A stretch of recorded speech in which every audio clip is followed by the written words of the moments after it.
Neil had woken up suddenly, at about 6 in the morning, feeling very ill. He quickly made his way to the toilet and violently threw up in the sink. After he had finished, he washed the taste out of his mouth and tried to settle back down. He kept falling asleep and waking back up again. He found his dreams to be strange and disturbing. The recurring theme was of trying to escape from one thing or another. He finally managed to get up at around midday. He got dressed and then sat at the end of the bed for a while with his head in his hands. This was perhaps going to be one of those hangovers that lasted all day. A knock came at the door, which to Neil sounded needlessly loud. He opened up to see Fiona was standing there with what looked like a cup of tea. She asked him if he was all right and offered the hot beverage. Neil readily accepted and was soon unloading on Miss Frances all of the previous day's happenings. She led him to the breakfast room, which was empty, and sat him down on the table closest to the kitchen. She insisted that he eat something. She cooked him up some bacon and eggs as he drank his tea. Neil was by now starting to feel hungry, fortunately. She laid his very late breakfast in front of him and invited him to tuck in. As he was eating and recalling their conversation the other day, Neil asked Fiona about her time in France. She painted the picture of a lady who had been quite lonely at one point, but had found a person who she cared for very deeply. Fiona was a kind and honest woman who saw the world as a cruel place, but basically viewed people as being good for the most part. A blonde-haired woman entered the room and began speaking French to Fiona as she approached. Neil could see she was well built. She was about 6 feet tall, maybe late 30s, and had what he regarded as an Amazonian body type. She was a blue-eyed beauty and certainly a head-turner. Fiona introduced her as her partner in business and life, which Neil thought was cute, Dominique. She extended her hand and greeted Neil in English. He responded with a "Pleased to meet you, madame," which he regretted almost as soon as he had said it on account of madame sounding too formal.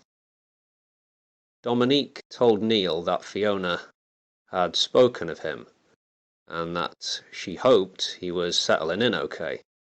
He nodded and thanked them for their hospitality. Fiona then asked if he would like to go to the pub with them that very evening. Without thinking, he agreed and gave a little smile to them both. After another little discussion in French, Dominique said goodbye and withdrew.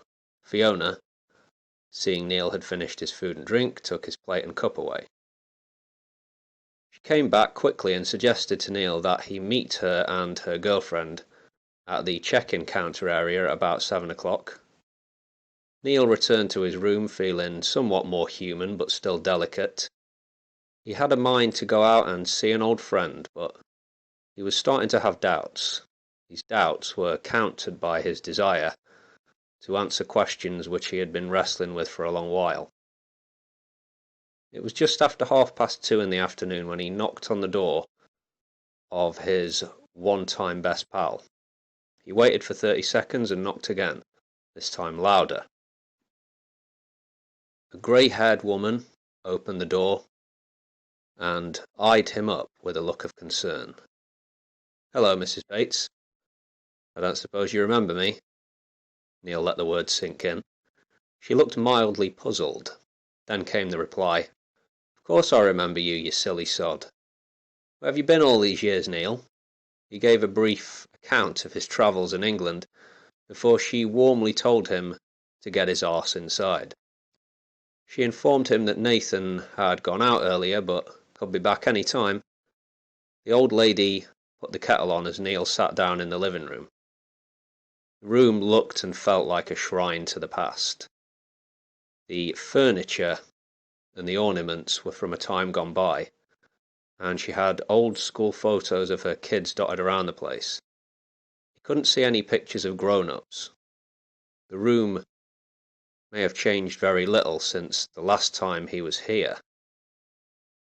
She brought him his tea in what looked like an old cafeteria cup. Mary Bates was surprised to see this lad again after all these years.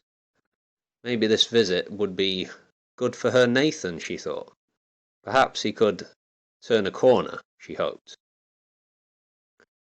She asked Neil about his parents and his sister, and she talked about the state of the country, which evidently she wasn't too happy about. They were interrupted by a phone call, which Mary left the room to answer.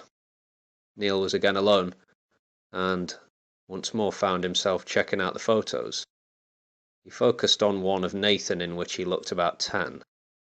He was beaming a big toothy grin and holding a football with an Arsenal badge on it. Mary returned looking sad and told Neil that Nathan would not be home until the evening. Neil asked if she told him that he was here. She nodded, again looking a bit puzzled, and said, "Of course I did, sweetheart." Neil asked her to tell her son that he could find him at the White Rock for the next week or so. Or, he suggested, Nathan could stop by the Foresters Arms one night and possibly catch him there. Neil said goodbye and gave Mary a kiss on the cheek.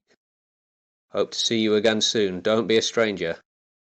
It's no way to live, sweetie," said Mrs. Bates. Neil thought he saw tears in her eyes as he was leaving. Neil was feeling emotional himself. He was also still feeling delicate. Young Mr. Potter decided to return to the guest house for a lie down. When he got back, he headed straight for the shower.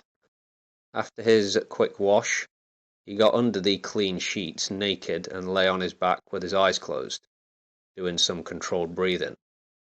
After about 20 minutes of this, he became restless and put the TV on. He flipped between the channels before finding a familiar 1980s adventure movie to watch. After a while, his attention on the film waned. He found himself thinking more and more about Dominique. He imagined her entering his room and commanding him to pleasure himself in front of her.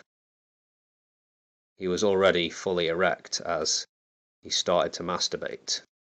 He imagined her laughing and mocking him in French. He soon climaxed, letting out a deep moan as he came. He returned to the bathroom to clean up before getting back into bed. Now he was feeling much better, and was just about ready for a drink or two. He waited it out for a couple more hours before it came time to meet Fiona and the lovely Dominique. Neil put on his best shirt and jeans, and sprayed himself with way too much deodorant before making his way to the check-in area just before 7.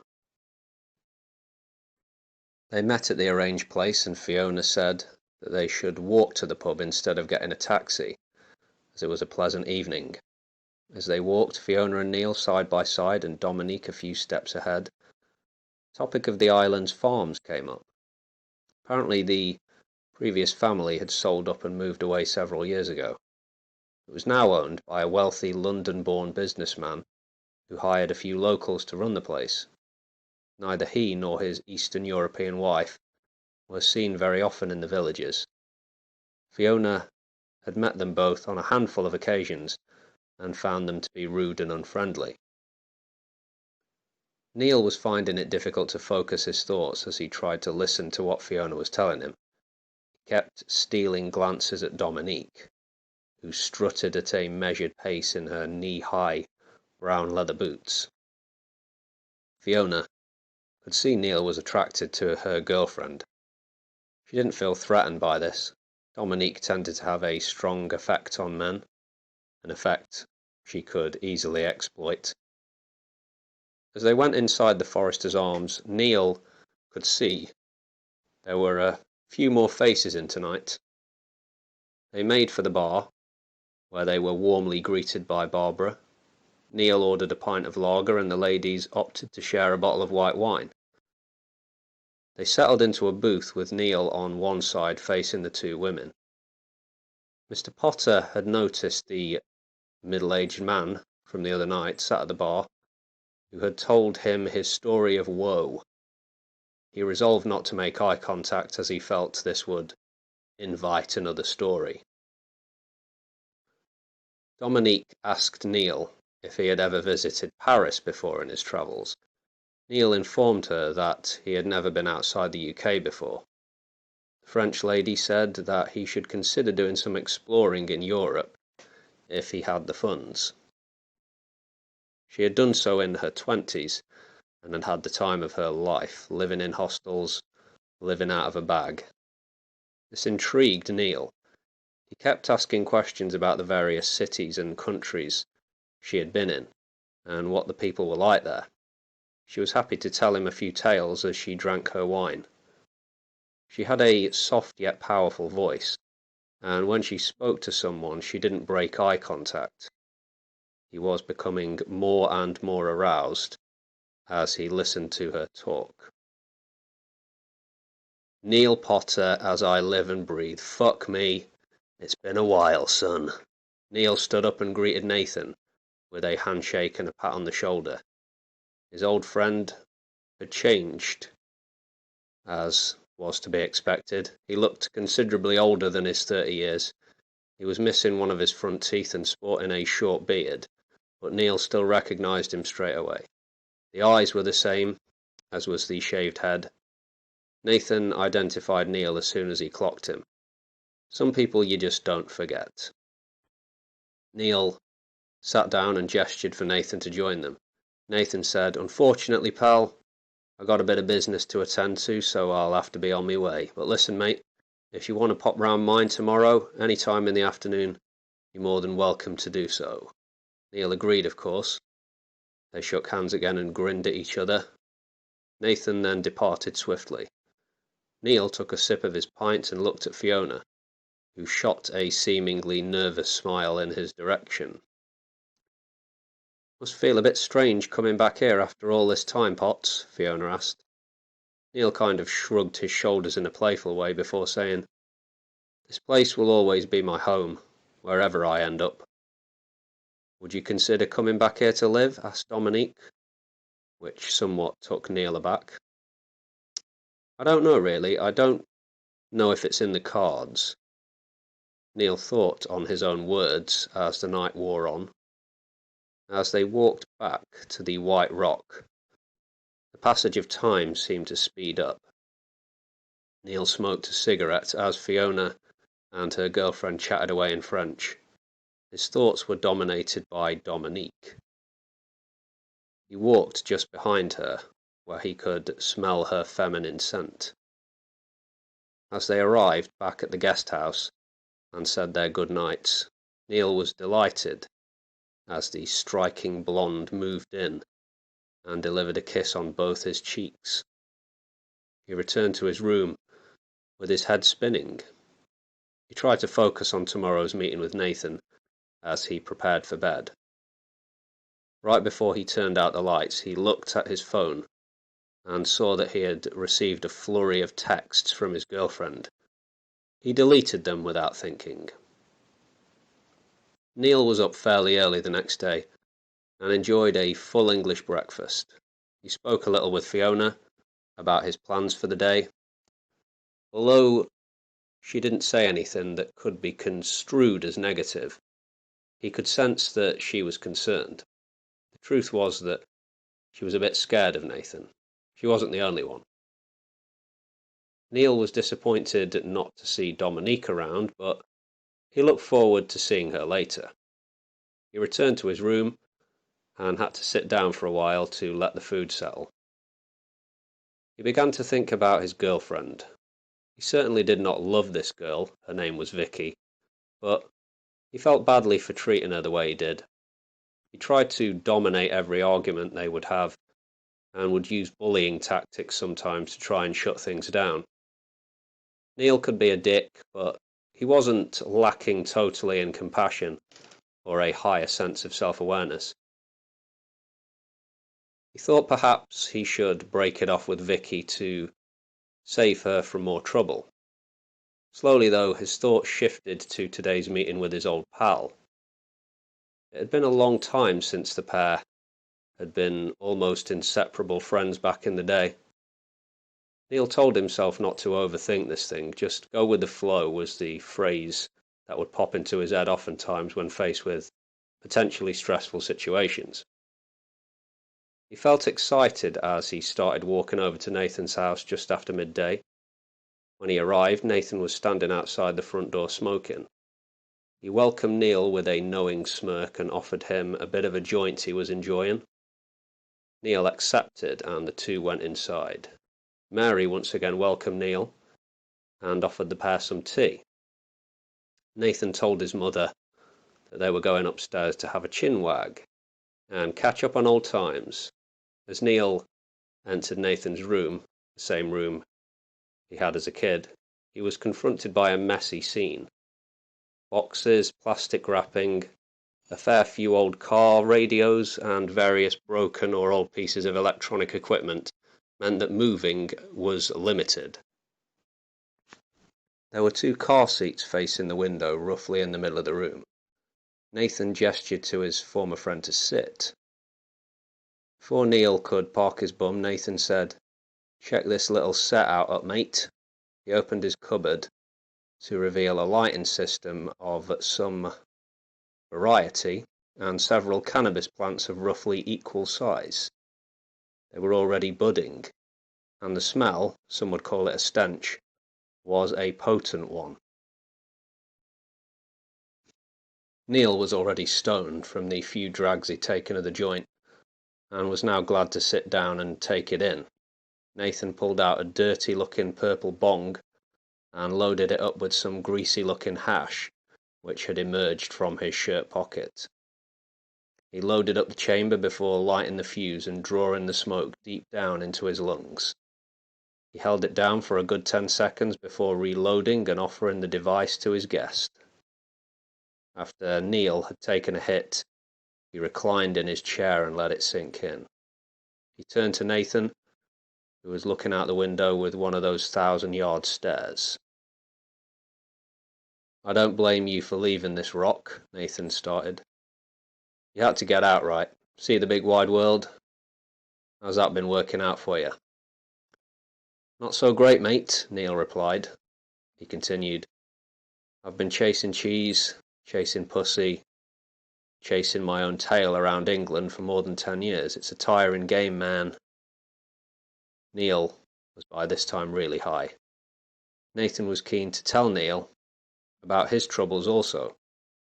He spoke of his time in prison and his problems with a crazy ex-girlfriend, who he referred to as the Queen Bitch. They had both naturally changed since that adolescence, but there was still something there, something which hadn't changed since they were last together. They had a bond. Time had not broken it. They were reconnecting here in this dirty room. The mood was good, even if the subjects they were talking about were dark. But the mood would change. Nathan saw Neil as he did long ago. Someone who he could trust. He had no misgivings about opening up about his current line of work. He told his old buddy about Henry Badcock and his wife, Kalyana. Henry was the owner of the farms on the island, but he was no mere farmer. What little he had going on the agricultural front was just that, a front. The real business was drug trafficking. He was involved with moving cocaine and heroin from Europe to the UK mainland, and Nathan was one of his little helpers, so to speak. Neil's old friend hinted at the scale of the operation and complained that he should be getting a bigger slice of pie, considering the risks he was taking. He then digressed and started going on about how attractive Kalyana is and what he would do to her if he could. Neil was becoming increasingly uncomfortable, but tried his best to hide it behind the old male bravado. When Nathan offered to put a word in for Neil with the boss, Mr. Potter was very quick to decline. Nathan was not surprised by the answer. He was just testing the water. They spent the rest of the afternoon taking hits from the bong and indulging in nostalgia, as old friends tend to do. It was one of those rare and great days where the clock is rolled back and life seems pretty rosy, if only for a while. They swapped phone details and arranged to meet at the pub the following night. It was about 8 in the evening when Nathan had to show Neil the door. The former had to go see Henry about an upcoming job. The two shook hands and shared a warm smile as Mr. Potter left. After 5 minutes of walking alone, his thoughts racing, Neil had to stop and lean against a wall. He was stupidly high. He had to lean and breathe deeply for a bit before carrying on. He was in no state to put in an appearance at the Foresters Arms, so it was back to the White Rock via a trip to the convenience store. In the shop he found himself having difficulty with the bright lights, but managed to buy 5 quid's worth of cheap salty snacks for later. For some reason the cashier looked amusing to Neil in his current mental state, and he had to try really hard to suppress a smile. When he got outside, he burst out laughing. He stood in the street giggling for a minute or two, then he carried on his way. When back at the guest house, he made it back to the room without seeing anyone. He had intended to take a shower, but instead he passed out in his clothes on the bed. There came a knock on his door about 10 o'clock, but he was never going to hear it. It was a night of black sleep for Neil Potter.